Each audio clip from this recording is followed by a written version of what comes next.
Bismillahirrahmanirrahim. Ta'allum wa ta'lim wa tadzakkur wa tadhkir wa nafa' wal intifa' wal ifada wal istifada wal haqqa tamasuk bi kitabillah wa sunnati Rasulillah sallallahu alaihi wasallam wa du'a ilal huda wa dalalah alal khair ibtigha mardatillahi wa qurbihi wa thawabihi subhanahu wa ta'ala ladzina qulna salihah jami'al khairati dunya wal akhirah kama anna masyayikhuna salafuna salihun wa ila hadratin nabi Muhammadin sallallahu alaihi wasallam. Al-Fatihah.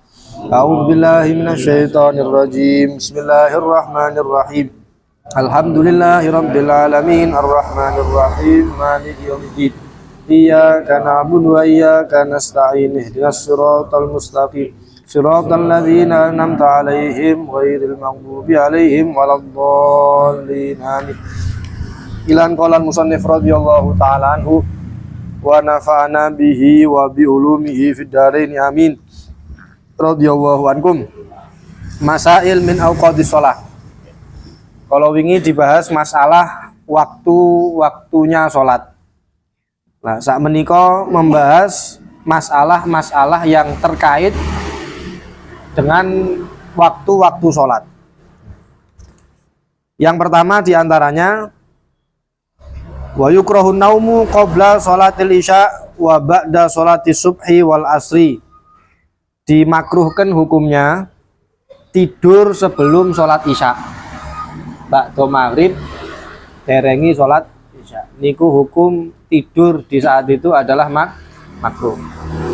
Oke, terus kapan dilem nggih otomatis ba'dal isya sak sampuni sholat nek saged. Nggih. Termasuk amalan orang-orang tua dulu itu kalau tidur ndak lama.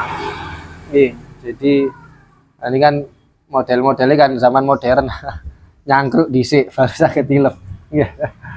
Jadi kalau orang-orang tua dulu seperti Habib Bagir Malang niku lek tilem jam 8. Jam 8 beres-beres ndak lama sudah mati lampu. Karena apa? Malamnya bangun dulu. Jadi yusannu annaumu bakiron liyastaiqid mubakiron. Disunahkan tidur itu awal supaya bangunnya lebih awal. Jam-jam kali sudah bangun. Habib Bagir jam kali klotak-klotak penan suara nih tahajud. Nggih. Nah, napa? Nah, itu yang modern. Filmnya jam kali tang ini jam kali welas ya, kualiane jam 8 baru tangi. Kemudian juga dimakruhkan tidur ba'da sholati subhi wal asri, setelah sholat subuh. Derengi manjing. Belumnya napa? Terbitnya matahari. Sebelum terbitnya matahari dimakruhkan tidur. Dan termasuk di antara yang menyebabkan nun sewu kebodohan itu adalah tidur setelah subuh. Maksudnya nggarai gampang linglung, gampang pikun. Juga termasuk yang bisa mencegah rezeki itu tidur setelah subuh. Terus juga setelah sholat asar. Ulama mengatakan rezeki itu ada dua, rezeki zahir sama rezeki batin. Kalau rezeki zahir seperti rezeki uang, kesehatan itu dibagi sama Allah setelah subuh. Jadi kalau tidur bisa jadi nggak kebagian. Lek tirosit yang singen kan rezeki ini di patok ayam. Iya, itu sebetulnya ada ajarannya memang begitu. Karena rezekinya nggak dibagikan oleh Allah Subhanahu wa taala. Kalau rezeki batin seperti ilmu, keluarga yang sakinah, mawaddah warahmah itu dibagikan setelah asar, sebelum maghrib. Makanya dianjurkan untuk tidak tidur setelah sholat asar. Kemudian yang berikutnya adalah hukum orang yang memanjangkan sholat sehingga sebagian dari sholat tadi dilaksanakan di luar waktu. Pripun hukumi wonten 3.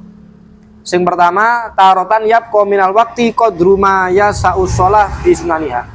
Kirane nggih kok sisa waktu seukuran yang mencukupi sholat dan sunnah-sunnahnya, maka memanjangkan sholat di saat itu hukumnya khilaful aula, tidak afdol. Berarti kalau ditinggalkan mendapatkan afdol, mendapatkan keistimewaan. Maksudnya ngenten, jenengan sholat di awal waktu kan masih cukup napa? Sholati cukup, sunah-sunah cukup, maka memanjangkan sholat pada saat itu hukumnya makruh. Jadi sebaiknya sholat itu memang tidak terlalu lama, tidak terlalu lama, apalagi menjadi imam. Ini hukumnya makruh kalau jadi imam. Terkecuali sholat malam. Kenapa kok tidak dianggap baik sholat terlalu lama itu? Karena kalau di selain waktu malam ya, itu berpotensi apa? Riya. Berpotensi riya. Jadi ibadah itu kan gampang sekali dikelabui oleh setan. Iya. Makanya kalau bisa dalam ibadah kita nggak terlalu gimana, sekiranya tidak gampang untuk dikelabui sama setan. Sujute suwekno wis, ngadeke suwekno wis. Niku kadang-kadang bisikane setan. Nggih. Jadi makanya kita nggak heran kadang-kadang lihat ulama, kiai habaib itu kalau sholat ya biasa-biasa aja. Biasa-biasa aja. Tapi kalau malam, wah, masya Allah, sujudnya lama, berdirinya lama, bacaan Al-Qur'annya kadang-kadang sampai hatam. Itu kalau malam hari. Kemudian yang kedua, tarotannya kominal waktu qadruma yasa'u furudhu shalah faqat. Ada kalanya tersisa daripada waktu sholat sekedar untuk fardu-fardunya saja. Jadi mboten dangu, misal dengan sholat fardu nopo zuhur 4 rakaat. Kirane lek sing fardhu mawon sing dilaksanakaken butuh waktu pinten 2 menit misalkan. Karena cuma takbir, Fatihah, ruku gitu, tumaknina, terus kemudian i'tidal, tumaknina, sujud, tumaknina. Jadi ukuran fardu saja. Maka justru napa fal madhu mandub disunahkan untuk dipanjangkan. Supaya apa? Nanti dapat sak sunah-sunahnya. Jadi bukan karena terus mepet waktu akhirnya cepet-cepetan mboten angsal fardu. Justru ketika kepepet fardu sak sunai dilaksanakan sedaya. Bila terus keluar dari waktu, nanti kondisional. Kalau misalkan waktunya mepet niku wau karena udzur, maka napa? Tidak masalah.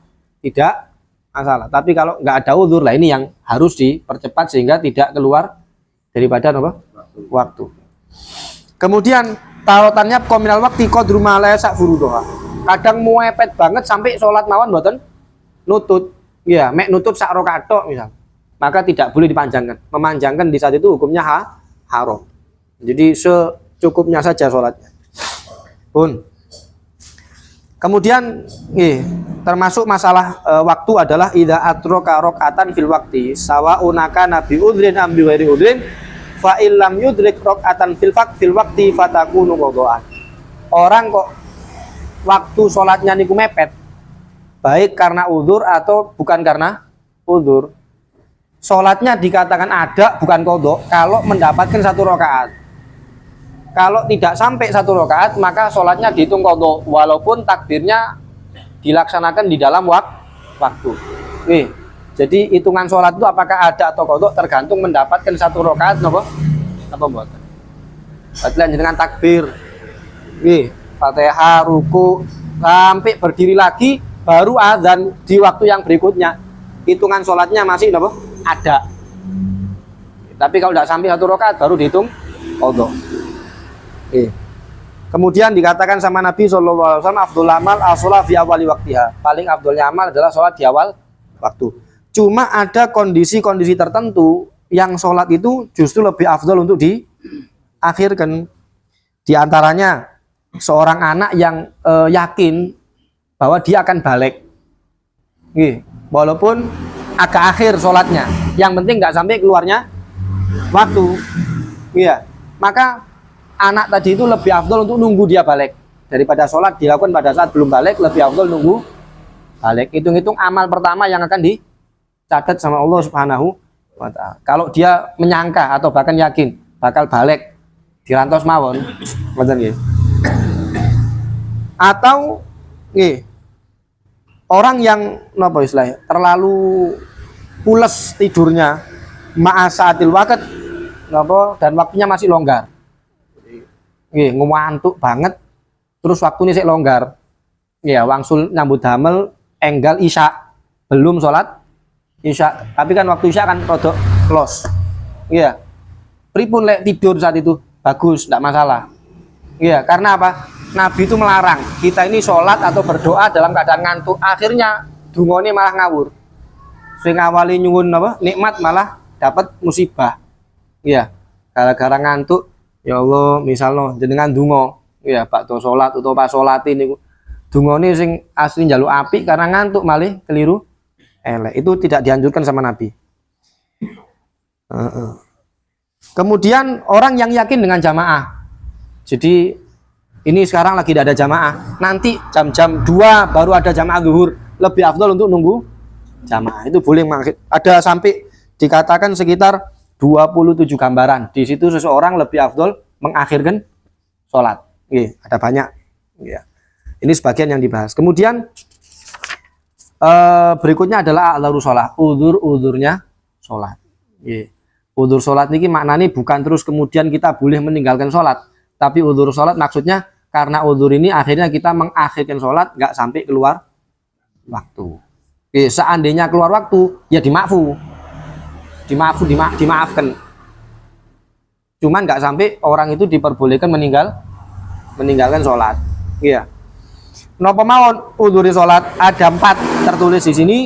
Ulama menambahkan lagi napa? Untuk orang yang inqadhu musyrifin alal halak. Orang yang menyelamatkan orang yang meninggal. Itu termasuk daripada udzurnya sholat. Jenengan badhe sholat kok wonten tiang kecelakaan, boten wonten sing nulung. Gitu. Nah, niku jenengan boleh nulung akhirnya ketinggalan apa? Sholat. Selama sesuai dengan keperluan, sesuai dengan kebutuhan. Ada lagi yang kedua, ini juga banyak terjadi adalah an-naumu tidur. Cuman tidur yang dimaksud udzur adalah kalau tidur sebelum masuknya waktu. Jenengan tilem jam 11. Karena terlalu pules tidurnya, bangun-bangun jam 3 sudah asar, ninggal napa? Sholat zuhur. Ini termasuk udzurnya sholat. Artinya enggak dosa. Tapi disunahkan untuk sesegera mungkin mengqadha sholat. Jadi mengqadha sholat, ya itu kalau tidak sholatnya karena udzur, maka mengqadha sholat sunnahnya segera untuk dilaksanakan. Tapi kalau karena selain udzur, berarti bukan udzur, maka hukum menyegerakan qadha adalah wajib. Semakin tidak diqadha semakin banyak dosa, karena dosanya double. Dosa nggak sholat sama dosa menunda-nunda qadhanya sholat. Kemudian kalau orang tidur setelah masuknya waktu, maka tidak dianggap udzur. Kecuali kalau kebiasaannya dia bisa bangun sebelum keluarnya waktu. Iya. Mula biasanya lek pun ngantuk jam 12 tilem padahal sudah zuhur. Iya. Cuman biasanya bangun jam 2 atau jam 2 kurang sehingga masih nutut untuk sholat zuhur, itu tidak masalah. Iya, tapi kalau gak yakin tangi niki, soalnya dalune mantun melekan misalnya, terus injing boten tilem bakdo zuhur padahal dereng sholat zuhur. Dia tidak yakin bakal bangun, maka bukan termasuk udzurnya sholat. Seandainya ketinggalan waktu, maka dosa. Dan dosanya double. Au sotikotan yukidu qabla khurujil waqt. Atau misalkan tidak kebiasaan, paling tidak kita punya pegangan. Baik itu berupa jam beker atau orang. Iya. Punya jam beker. HP biasa nih. Walaupun HP ini kadang-kadang tetep aja mboten kanggo. Iya. HP ini sampai bengok-bengok bolak-balik mboten tangi. Utawa nyuwun tulung istrine nggih, tiyang sing wonten teng griya. Ya, lek kula sanjangesi kan wonten sing dereng enggak ada. Pokoke sinten sing teng griya, aku njuk tulung kok tangino jam 2. Aku wati sholat, durung sholat. Nah, orangnya biasa banguni, kita sudah percaya. Ya, nah ini maka termasuk udzur kalau seperti itu. Misalkan bablas, maka termasuk apa? Udzur. Ya, karena sudah wasiat tadi itu. Nah, cuman ini ditambahkan keterangan oleh para ulama, disunahkan untuk membangunkan orang tidur kalau tidurnya sebelum masuknya waktu. Ya. Walaupun tidak diwasiati, wonten jenengan nggak ada rencang. Itu tadi tidur jam 11. Ketika sudah waktunya zuhur, mungkin jam 1, sunnah untuk dibanguni. Cuma kalau tidurnya setelah masuk waktu, ya selama jenengan kenal teman atau keluarga, wajib hukumnya untuk dibangunkan. Nah, ini termasuk tugasnya orang tua untuk membangunkan anak untuk sholat. Bangunkan anak. Jadi bangunkan anak ini bukan masalah sungkan boten sungkan. Tapi masalah napa anakku wis gerang misalnya sungkan kula bali nang ini mboten sungkan karena kewajiban gitu. Berarti nek mboten dilaksanakno hukume haram, dosa. Nggih, jenengan sebagai kepala rumah tangga apalagi punya istri, punya anak wajib dibangunkan untuk sholat. Nggih. Kemudian udzur yang kedua adalah anisyan, lupa. Nah, ini udzur lupa ini kalau misalkan sababu amrun mubahan, sebabnya adalah perkara yang mubah. Bukan yang makruh apalagi yang haram. Kalau yang makruh seperti napa? Sekak ini hukumnya makruh. Iya. Remi. Wujud. Makruh tapi makful wujud. Nggih. Kalau karena makruh atau karena yang haram apalagi maka bukan dikatakan kok mboten salat jenengan. Nggih niku wau napa? Si apa misalnya udah wong wedok maka hukumnya haram, dosa, bukan termasuk udzur, dosanya double. Kemudian yang ketiga al-jam'u baina sholatain. Kalau sholatnya di jamak itu juga termasuk udzur. Boten sholat zuhur keranten apa zuhure di jamak di waktu asar alias jamak takhir. Nah, itu termasuk udzur. Boten sholat maghrib keranten apa? Maghrib di jamak takhir kali isya. Nah, ini boten masalah. Termasuk daripada udzur. Baik itu jamak takhir atau jamak takdim. Kemudian yang terakhir al-iqra karena dipaksa. Iya, biasanya pembantu sing nggak ada juragan angel. Iya, TKW, TKI nggak boleh sholat. Nah, ini repot ini. Kalau dipaksa nggak boleh sholat. Kalau sholat diancam, dibunuh atau diapa? Boleh dia meninggalkan sholat. Maksudnya meninggalkan, mengakhirkan daripada waktunya. Curi-curi waktu untuk sholat. Iya, sebabnya ini betul-betul ancaman. Tapi ancaman pun ada syaratnya, gitu. Tidak sembarang ancaman. Termasuk syaratnya nopo wonten sekawan. Qudratul mukrih ala tahqiqi ma haddada bihi biwilayatin aw taghallub. Seorang yang maksa mampu untuk menyatakan apa yang diancamkan. Karena dia punya kuasa. Ya, lek mboten mampu, sing maksa sinten lari alit, Lik. Ojo salat, Lik. Lek salat tak keplaki sampean, Lik. Sing ngomong lari alit. Oh iya, Lik, gak salat. Nggih kene kabeh. Iya. Jadi syaratnya ancaman itu betul-betul ancaman kalau mampu untuk dinyatakan. Kemudian adzul mukroh andaf ima ukriha bihi biharobin awisigota. Si orang yang dipaksa nggak mampu untuk membalas, untuk menghindari ancaman tadi dengan cara lari atau minta tolong nggak mampu. Nggih, ada istilahnya dafusial. Dafusial itu bela diri. Bela diri dalam Islam bukan melawan. Pertama daripada bela diri justru lari sebetulnya.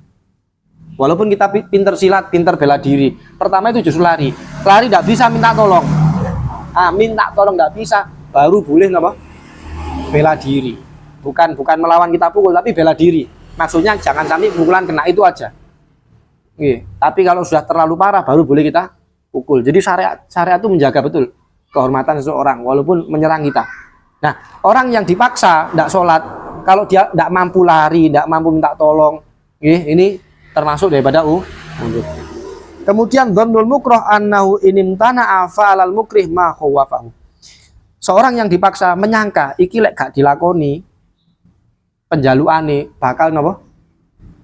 Dilakokno ancemane, ngoten nggih. Bakal dinyatakno ancemane.